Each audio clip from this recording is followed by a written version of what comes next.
Welcome to Acute Conversations, the official podcast of APT Acute Care, where we share engaging conversations about acute care physical therapy so you can connect to your profession. I'm your host, Leo Arguelles, and today we continue our conversation with APT Acute Care student leadership. Today's guests are Kelly Sia and Magon Liu. We discuss how they discovered acute care, taking leadership roles, and plans for student resources through our acute care section. Let's welcome our guests. All right, we have another member of APTA student leadership. We have Kelly Sia, who's hailing from my hometown, Chicago, Illinois. She's a second-year DPT student at Northwestern University's DPT program. Also, Jen Ryan is one of her instructors, and she's our vice president of our APTA Acute Care section. Kelly, welcome to the podcast. Thank you so much, Leo. Not a problem. So first thing I want to ask, like I asked all the other students, is what's your origin story? What brought you into just not even just acute care physical therapy, just physical therapy in general? I think you've got an interesting story because you were not born here in the United States. Right. Yeah, so I was actually born in China and I moved to America when I was 17 years old for undergrad. I went to Johns Hopkins University in Baltimore, Maryland, and it actually took me a while to get to know the field of physical therapy because I entered the undergrad as like pre-med, pre-health track, and I just took the whole 3.5 years during my undergrad to like shadow different health professionals, and it wasn't until I shadowed a PT in the Johns Hopkins Hospital that kind of got me interested in the field. Yeah. So you remember who that PT was? Her name was Dr. Laura Arnold. She was actually a pelvic floor PT, and after shadowing her, she actually recommended several acute care PT for me to shadow, and that's how I got interested in the field. So I dabbled in a lot of different fields like pelvic floor, acute care, neuro, ortho, all that. Wow! So you had early exposure to the hospital setting, and then also with this interest in like pre-med and medicine, kind of hospital focus, and it was just kind of natural that you kind of got into PT. Was there anything specific about PT that stood out as a profession compared to all the other professions you got exposed to? Yeah, definitely. I think the biggest thing, why I love PT the most is because we really get to spend a lot of one-on-one time with the patient. We really get to connect with them at a very close and personal level. And also, I think the rehabilitation side of the whole medicine or just the rehabilitation is really intriguing because I think it's very important, whether for a patient who's like post-op, post-injury, post-trauma, to actually have someone to help them in like transition into their daily life and regain their function. Yeah, I totally agree with you, where when you're working with these patients, it's not like a quick high and by. It's not just, hey, did you take all your medicine? Are you doing okay? Are your kidneys functioning okay? It's like you are in there, and what's tough and sometimes disheartening is that we as therapists, we have to bring out a lot of these deficits. Can we try lifting your arm? Can we try standing? And so you see these deficits, which can be very disheartening for our patients. But like you said, from the rehabilitation side of things, is after they work on these things, right, and they improve, and we can say, last week you were not able to do this. This week, you're taking one step closer for, in terms of recovery, which is great. Now, you ended up in PT school. Why did you choose the Midwest out of all the places? Because you were in Baltimore, Maryland. What was it about our beautiful city that attracted you to the Midwest here?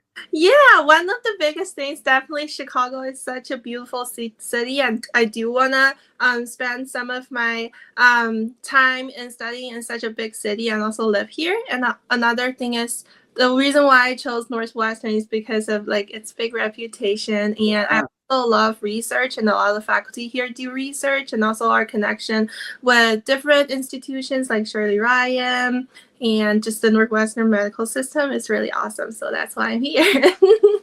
And I heard that you're a runner and you like the lakefront. I do. Yeah. And my parents were visiting me too, and they're like, "Oh, Kelly, you're gonna love Chicago." That's cool. That's cool. Where did you bring your parents to any places to eat? Did you introduce them to any restaurants out here in Chicago? Did. we try a lot of different things. They actually love deep dish pizza and McDonald's. Yes. Yeah, we were in Chinatown too, and they love all the different dishes too. Yeah, that is fun about Chicago. How it's just like you can be in this neighborhood and Right. like in terms of like the different culture of this neighborhood and the different foods that they have, and literally like 10, 15 minutes later, you can be driving, you get in another culture, different food. Is like plenty of different opportunities. Exactly. And, in terms of places to eat. Right. Now, you're a second year student over at Northwestern. So tell us where you are in terms of your PT education career. Where are you at right now as a second year? You mean like what kind of classes we've taken? Yeah, exactly. Okay. Gotcha. So right now I'm on the second trimester of my second year. So one more trimester, I'm done with didactics. Yeah, Okay. so we've had a lot of different classes. Like the biggest are like MSK and like CVP and also like neuro, which is a big thing here because Northwestern love neuroscience. Yeah. Yeah, so I actually like every class that I've taken so far, and that's why I'm intrigued in different fields. And I think my favorite class so far is definitely like foundation of PT and CVP because it's all very related to acute care. Like we learned bed mobility and also assistive device use and also how to manage patients who are like at bedside and how to monitor their vitals and exercise response. Fantastic. Now, your MSK instructor, musculoskeletal, is that Craig Hensley and Carol Courtney? Yes, so there's Craig, there's also new faculty, Matthew Smith, and also Carol, Amy, everyone. It's a big class with like 30-ish faculty.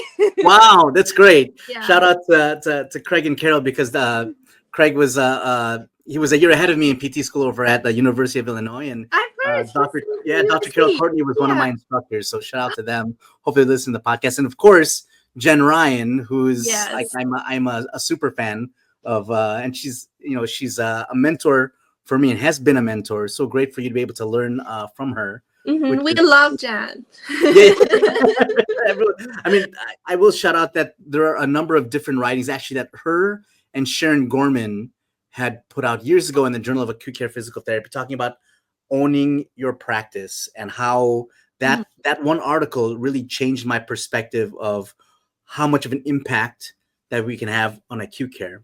Yeah. And so with that, like, what are some of the nuggets of knowledge that you've learned in that class with Jennifer Ryan that are hopefully going to inform you going into your acute care rotations? Is there anything specific that you remember that you learned that was really intriguing towards you? For sure. Definitely one thing is how to just monitor vitals and also how to use exercise response to help guide your treatment and interventions. And the second thing that I feel very fun to do is all those airway clearance interventions. Also breathing instructions. I remember my favorite thing to do was percussion of the lungs in different positions. That was my favorite. And during that lab we had so fun. We could percuss to each other on the lungs. And then also cough instructions, all those things. I just feel like there are so many, even though small things you can do to actually help the patient to be better and function better. And it's, when you think about it, there's such simple tasks, but they're for basic vital actions, to be able to breathe, and have a clear airway, right? Or just the instructions to be able to stand up safely from a chair. We tend to forget, and I notice this a lot in students, is that we try to think that, wow, I'm so scared about going into this acute care rotation or any rotation. I don't know, because I don't know everything. Right. But then you start talking to patients and you start explaining, okay, this is what you do when you transfer, sit to stand, or when you breathe. Just your posture is so important for your diaphragm, right? In terms of breathing, you might not use the word diaphragm, but how much knowledge that you have just from the previous 2 years, or how many semesters of courses that you've taken, how much your brains are just like sponges. You've soaked it up, and it's just so true. a matter of I think the hard part is explaining. You learn it from a very technical standpoint, and then take those words and explain it to a patient so that they can understand it. But just again, basics, in terms of percussion, we're just trying to get clear airways so that patients feel less like they have to work in terms of breathing, right? So true. I agree with you on that. Fantastic. So now let's talk about, how did you end up in a leadership position? Because some people might say, well, I'm a second year student. I don't know a lot about acute care physical therapy. I've never had an acute care rotation. What motivated you to go ahead and apply for a leadership position with APT Acute Care?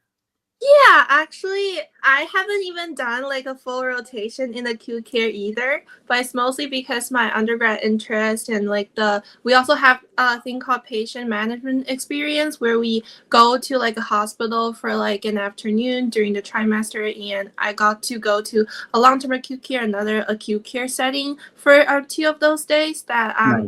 kind of solidified my interest. And then actually another thing that I want to mention is I went to the Acute Care Bridge the Gap conference Oh, yes. last Okay. year. Yeah, and actually Bill was the one who brought up to me that Kelly, if you're interested in acute care, go to this conference, and it's at Northwestern, which is so Right. awesome.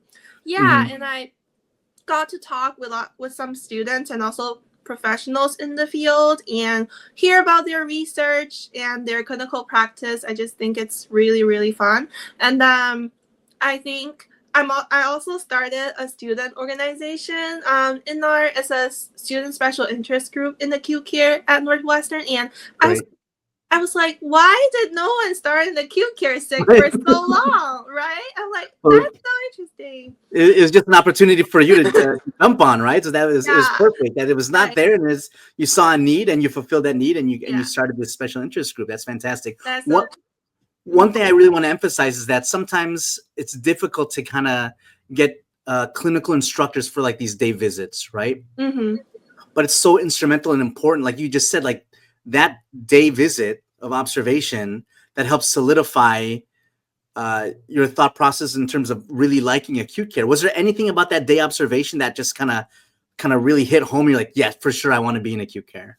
Oh yes, definitely. So actually this happened a few weeks ago. So I was in the long-term acute care setting, and then I saw a patient that day who's a Mandarin speaker who's not very fluent in English. So and I went in there, and my CI was like, okay, the patient speaks Mandarin. I'm like, whoa, that's my mother language. I'm like, Right. wow.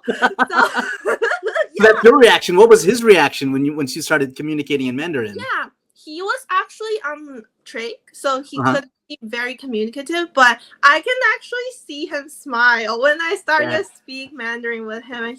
I feel like his eyes opened up more when I was talking to him. And That's yeah, and my CI afterwards was like, Kelly, I've never seen him this happy. I mean, I just Wow. felt that connection to him really well. And then I actually went in there expecting the patient to be very like non-mobile. Like I don't think he can do anything because he's been in the hospital for so long, almost a year. But Yeah. I went in there. We did some backside exercises like leg extension, like ankle pumps, all that. And I can really. And I was the one who did that with him. You're the one that did that. Yeah, Yeah. I actually got hands-on with him, and I That's actually great. felt, yeah, he's helping me a lot. He's actively using his muscles to move, and I can tell that he wants to get better and be able to move. So I felt really happy for him. I feel like he was very happy to see me too. That's so important. And again, Yeah. for those listeners out there that, if those opportunities come for students to be able to observe short rotations, I know for a fact that a lot of clinicians that serve as CIs, they typically like students in their very final clinical rotation that are close to independent in terms of managing a caseload. But, it's so instrumental that in order for the students to get there to those final rotations, they need these kind of short integrated clinical experiences or these kind of day observations, and they can have such a lasting impact. Again, like with Kelly's story over here, it's just the stars aligned just right, and it turned out it was fortuitous that this patient, that the patient for you and you for the patient, I think it worked together, which I think is pretty amazing. And so, Kelly, what does the student leadership have in store for the students that are interested in APT Acute Care? I know for one, the fact that our membership for students is free, I think is amazing. I don't think enough of our students know that it's a free membership for you to be able to participate and also start to get involved in terms of getting all these resources that we have through Yeah. APTA Acute Care. What else is in store for students? Yeah, so there's actually something happening at CSM that I'm trying to host. It's like a student leadership town hall where all students can come here, and we also have professionals in the field. They can ask questions about how to succeed in their upcoming clinical and also in residency or job search. So it'll be a town hall that we happen at CSM.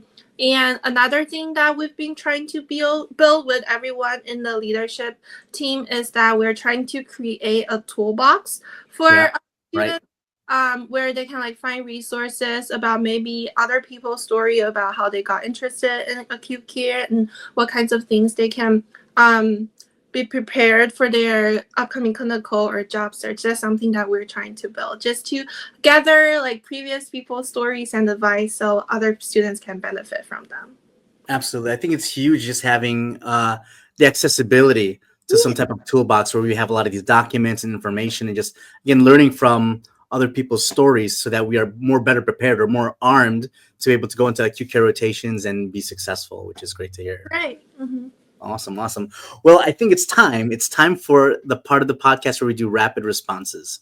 And so we're going to go for about a minute, Kelly. And what I'm going to do is I'm going to ask you a couple questions, and you just say the first thing that comes into your head. Don't think too much about it. That's why it's rapid responses. Sounds good. Okay, you ready? Yep. All right. And go. What's your most favorite way to exercise? Running. Okay. What do you put in your coffee in the morning? Milk and cream. Milk and cream. Fantastic. Tell me a PT that's been influential in your career path so far. Okay, I will say definitely Dr. Jen Ryan was our faculty, because she's very supportive of every IPTA, APTA things that we do, and she's a great teacher and professor. Fantastic. Tell me one of your most favorite books. My most favorite books, I think it's The Reader. The Reader, okay. Mm-hmm. Fantastic. Who's the author for that one, The Reader, do you know? Oh my gosh, I actually forgot the name. We'll look it up. We'll put it in the show notes. Yes. Do you have any podcast recommendations, besides APTA Acute Conversations? Do you have any other podcast recommendations? I actually haven't listened to podcasts for a long time, so I'm just gonna say APTA Acute Care podcast. APTA Acute Care.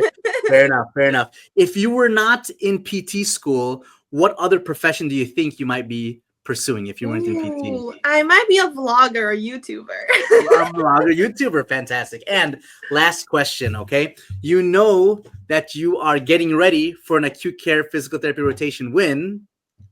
Oh, when? It's in September this year. Oh, when? But I'm asking you, you know that you're going to be getting ready for an acute care rotation when? Oh, when I learned all these foundations of PT and CVP skills in class. CVP skills, fantastic. The vitals are vital. Shout out to Rich Severin. It's so true. good.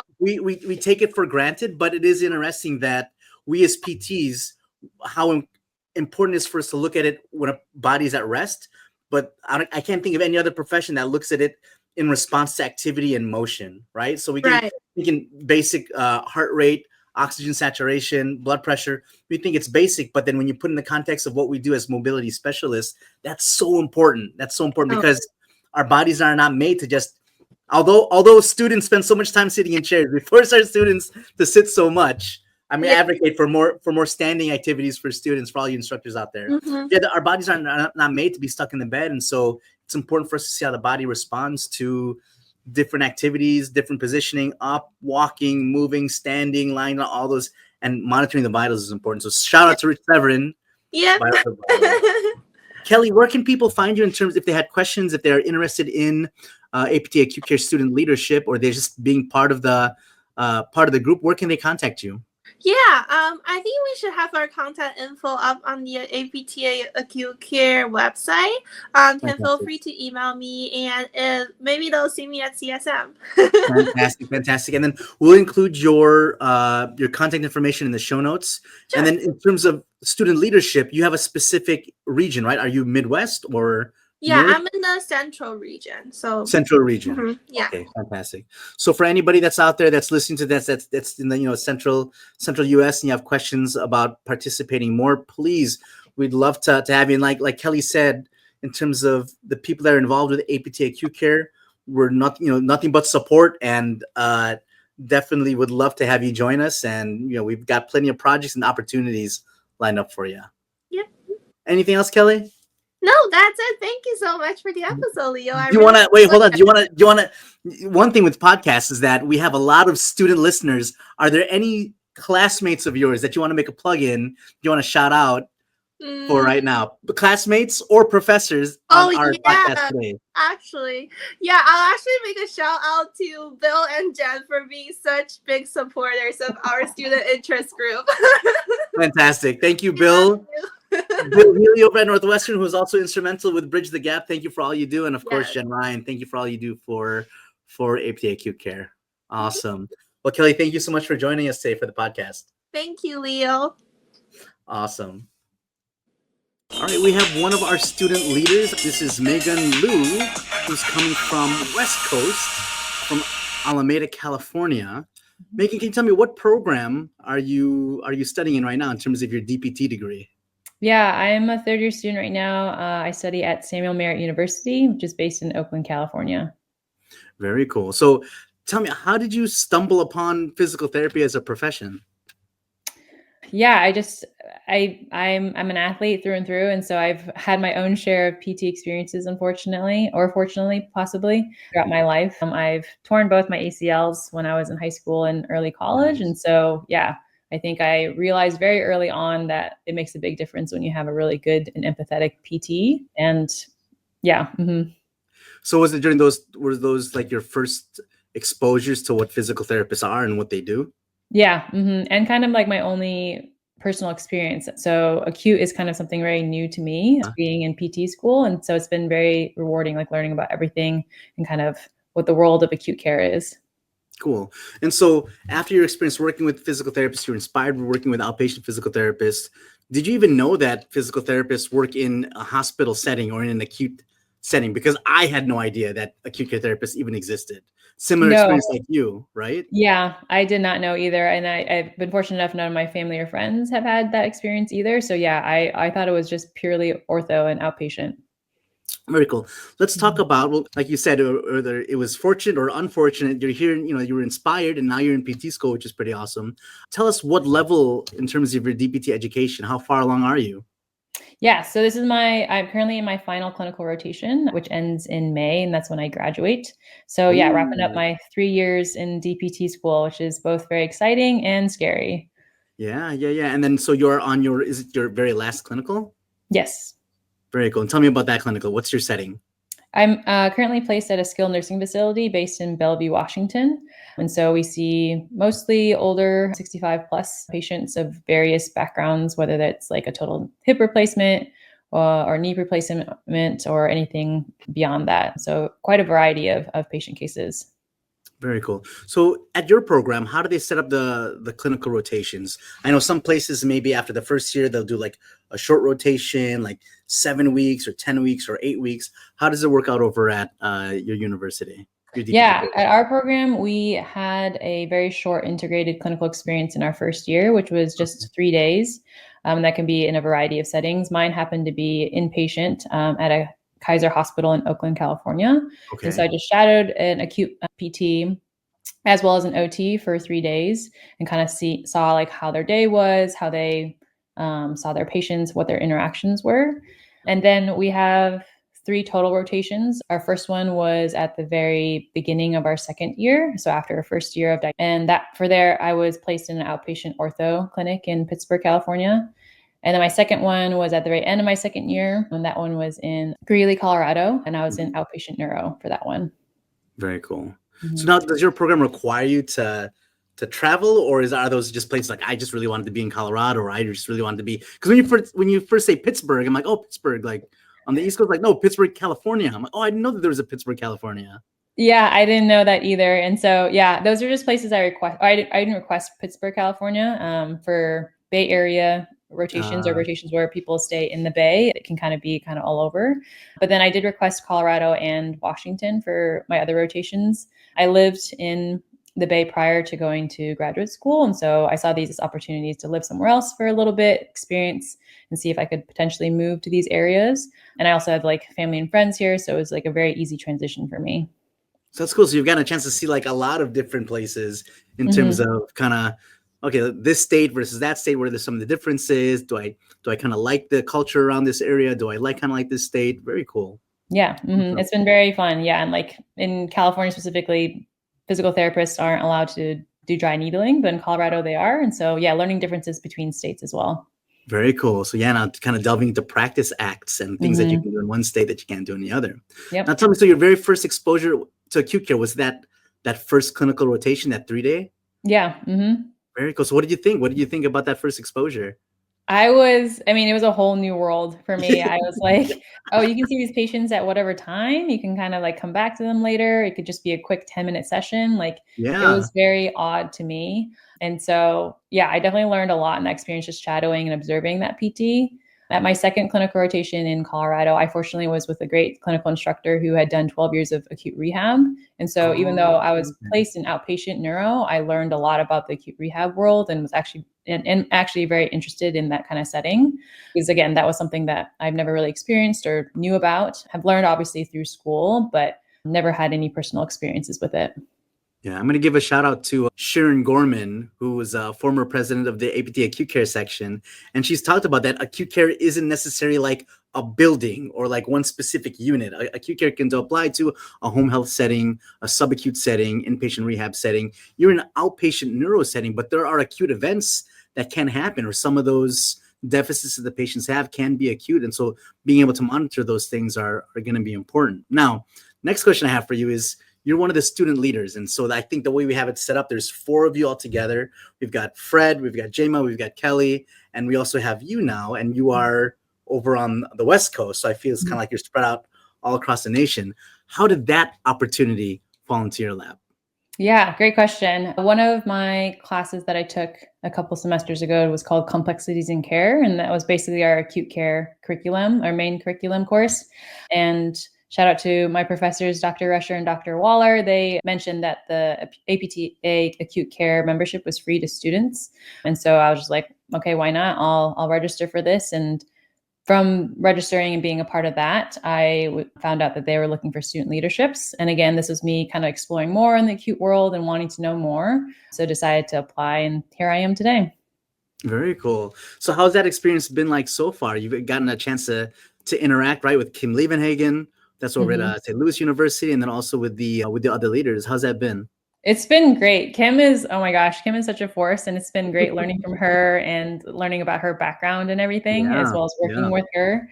And then also with the other students, student leaders, it's been, just so nice collaborating together about like, how can we make APTA acute care more accessible to other people, and what can we do to make it a resource that people can access and like have very good resources for. And so, everyone is also kind of in different places, not just geographically, but in terms of like their paths in PT school or PTA school. So again, it's just been really fun learning kind of what everyone's been going through and how programs have been different, how journeys have just been different and kind of brought us to the same path together. Yeah. For example, I think Fred he's very early on in his DPT career, right? Yeah. And so you're at the tail end. You're about to graduate in May, which is pretty cool. And then Jema too, also she's in her clinicals, right? Yep. And then Kelly, I think is right on the precipice about, she's about to start going into her long-term clinical. So it's good that you've had different experiences. What have you noticed in terms of differences of acute care content or acute care knowledge between the different programs from all the different leaders? I think the main thing I've noticed is just kind of how curriculum is different between programs. I think one of the questions that Kim asked me was like, what, in preparation for CSM, if like who the faculty were that were a part of our like acute care in Samuel Merritt. And at first I was like, oh, what?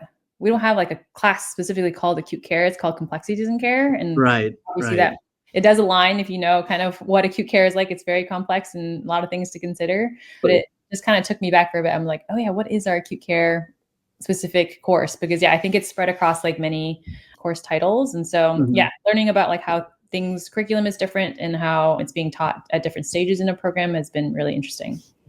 Very cool. So for the students that are listening out there, or maybe even some like the brand new clinicians that are also like maybe they've just graduated, what resources do they have in the APT acute care section that would benefit them? Are there any kind of resources that you feel that would kind of help them out as either A, students going on to clinical acute care rotations, or B, new clinicians that are brand new to the profession?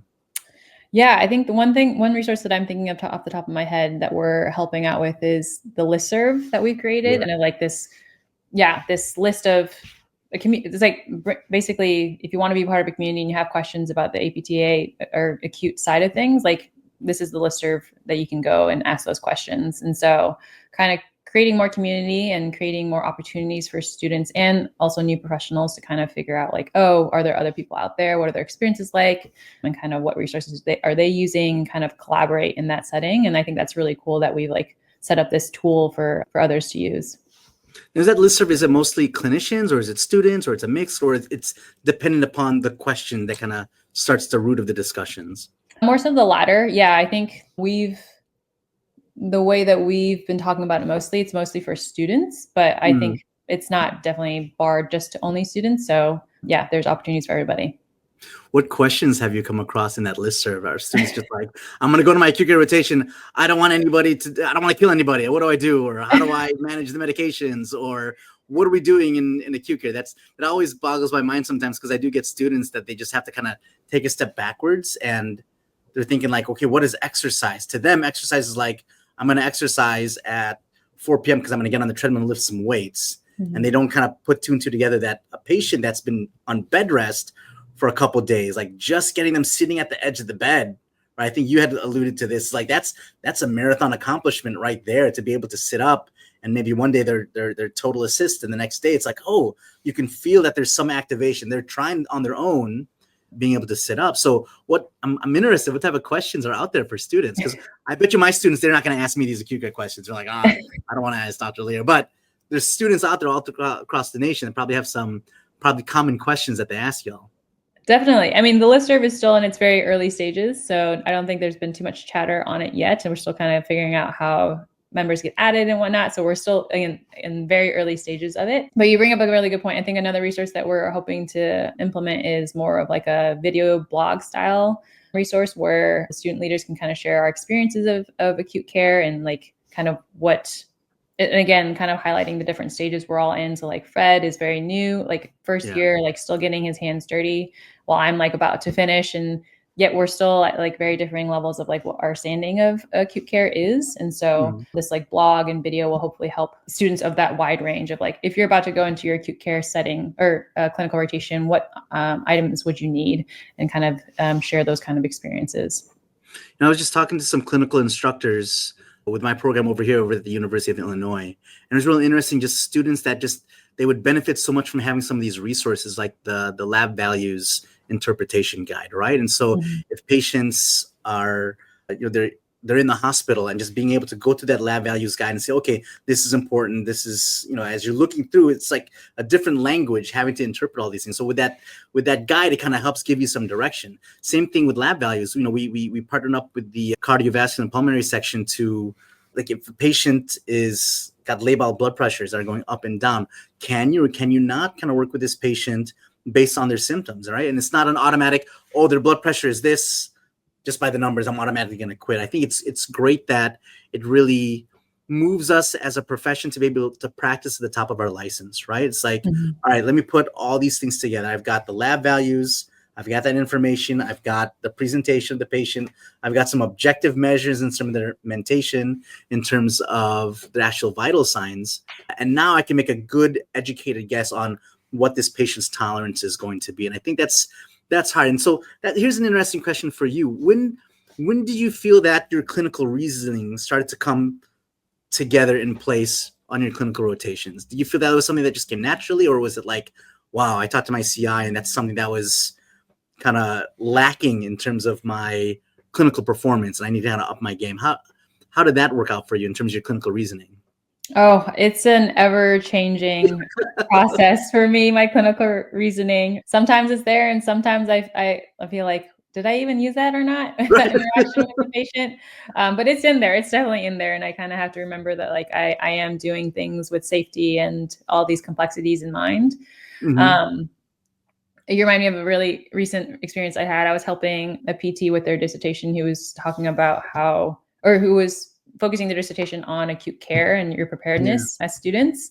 Mm-hmm. And I recently did it, and it was in a time in my rotation where I felt very unprepared in my acute care, where I was still learning a lot about both how the skilled nursing facility worked and how their electronic health records were done and all these things. And I felt very unprepared and unconfident. But like throughout this entire experience of being at my acute care rotation, I felt just extremely challenged and felt like my clinical reasoning skills have been put to like the most use I've developed them, because there's just like so many things to consider when dealing with a patient, whether, like you said, like their presentation and these objective measures that you have with them. And like, you can see a vital sign and you can be abnormal but expected, or it can be abnormal and unexpected, and being able to using that and be like, okay, this isn't a bad thing, or maybe this is a really bad thing, and kind of go from there. So I think the clinical reasoning side of things is ever changing, but it's definitely there. It's interesting. I wonder if you can go back in time and talk to the Magon that first saw that first acute care experience. What advice would you give her early on in her PT as an early PT student? Now that you're finishing, now that you're at the tail end, what advice would you give her? Ooh, that's a really good question. What advice would I give to my younger self? Like by 3 years, right? the 3 years ago, younger Magon. Younger Magon. Pre-acute care PT. Pre-acute care. Yeah. Just be very open-minded. Like there's going to be many things that you're going to be learning, and that's okay. That doesn't mean that you're not a good clinician, that you're not a good student. It just means that there's just more for you to learn, and that's not a bad thing. And then it's one of the main reasons why I went into this profession or this career, was that like I wanted a career that could be like ever growing and always had continuing education and like challenge me in a way that I feel like other careers haven't. And so to not be scared of those opportunities. Yeah, I feel like even as long as I've been practicing, there are patients that like, it's just maybe CHF, chronic heart failure. It might be like a typical diagnosis that you've seen hundreds of those patients, but every patient is different and they bring a little bit of, like nuance to their situation. And yes, you've got these protocols, and yes, you've got your interventions and your assessments, but that dance, that interaction it's always fun. I was talking to some colleagues today. It's just, we all still have our hands still in patient care, and I don't think I could ever walk away from not working with patients and not being in the acute care setting, because I love it so much. And just in terms of how much of an impact that you can have, on a patient, for like the little things that we take for granted. It's as simple as now they're strong enough to be able to scratch their nose, or maybe they were at a point where they had to be on restraints, right? And you're the PT that came in and said like, all right, we checked in with nursing, we got cleared, we can try to go ahead and take the restraints off and let them scratch their nose, and let them, they can actually move, and now they're not as irritable. And actually, maybe they were a little bit irritable, but after your therapy session, they're like, they're a little bit more calm because they finally got a chance to sit up and move around. So, that's another thing I want to ask too, is that have you had any great patient experiences you've had during this clinical rotation that you'd want to share with our audience today? Yeah, I think one that comes to mind is of a patient who was coming in SAS post of a femur fracture, and they were older and very active individual, and unfortunately just had an accident where a dog jumped up on them on their daily walks and kind of knocked them over, and they had a fall.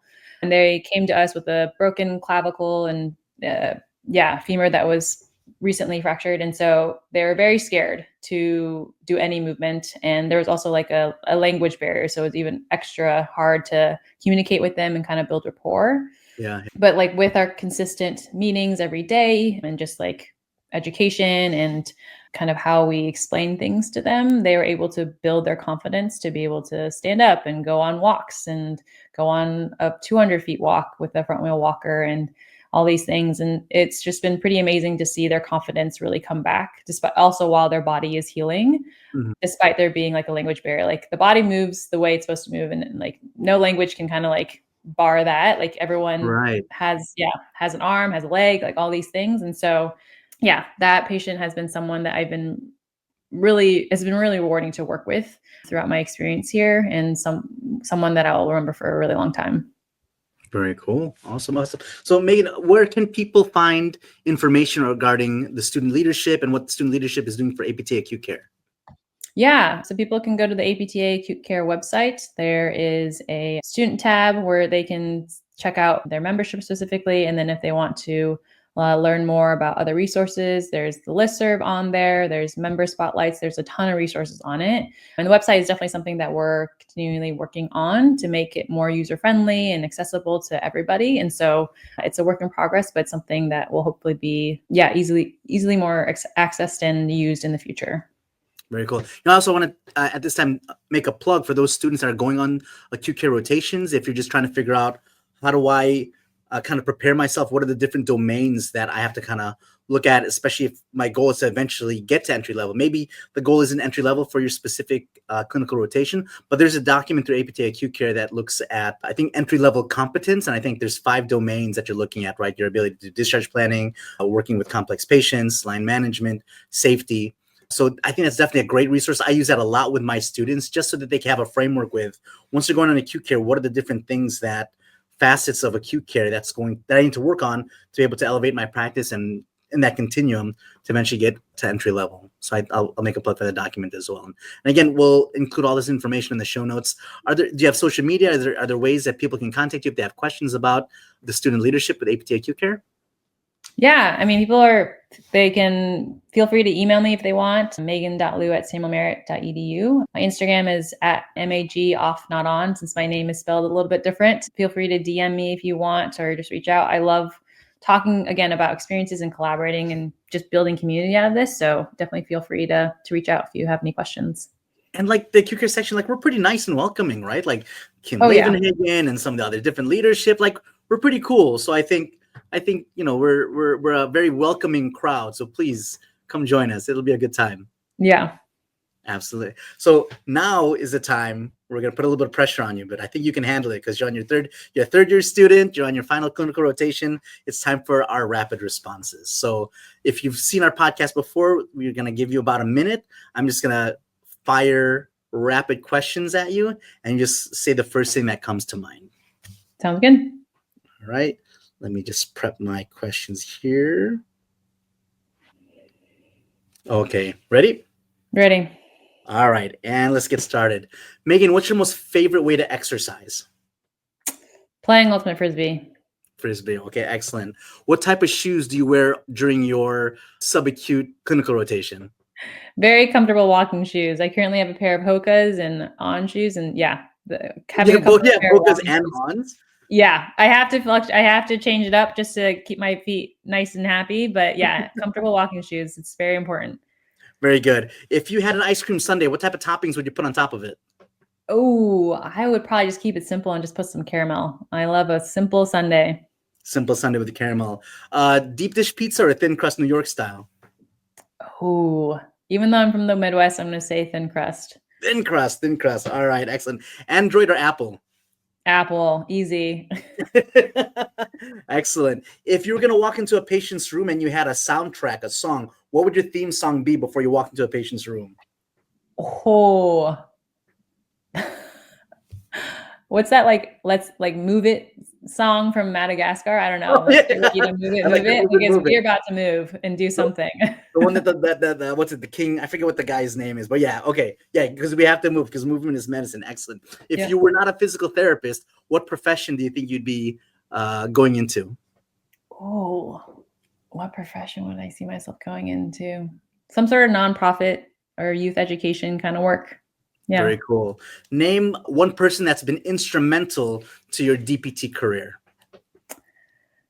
Oh, I would have to say my partner because he has been supporting me throughout this entire journey and I would not be here without him. Can we say his name or do you want to keep it? No, we can. Yeah. Simon Higgins. He's a great partner, great person. Yeah. Simon Higgins. Thank you for supporting our DPT students here.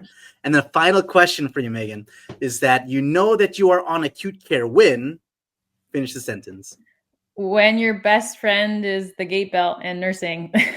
Absolutely. make friends with nursing, because they're great in terms of teamwork and working together. And if you get nurses that are not on your side, it's tough. You want to definitely create that alliance. Very cool. Well, Megan, thank you so much for taking the time. You're over in a different time zone and we're able to finally coordinate. So I'm so happy that we got all of the student leaders recorded, and now we have a voice that we can put out to all the different students, and they can hear the great things that you have to say. So thank you so much for taking the time. Yeah, thank you so much for having me. All right, you take care. You too. We would like to thank Kelly and Megan for joining us on the podcast. Acute Conversations is the official podcast of APTA Acute Care.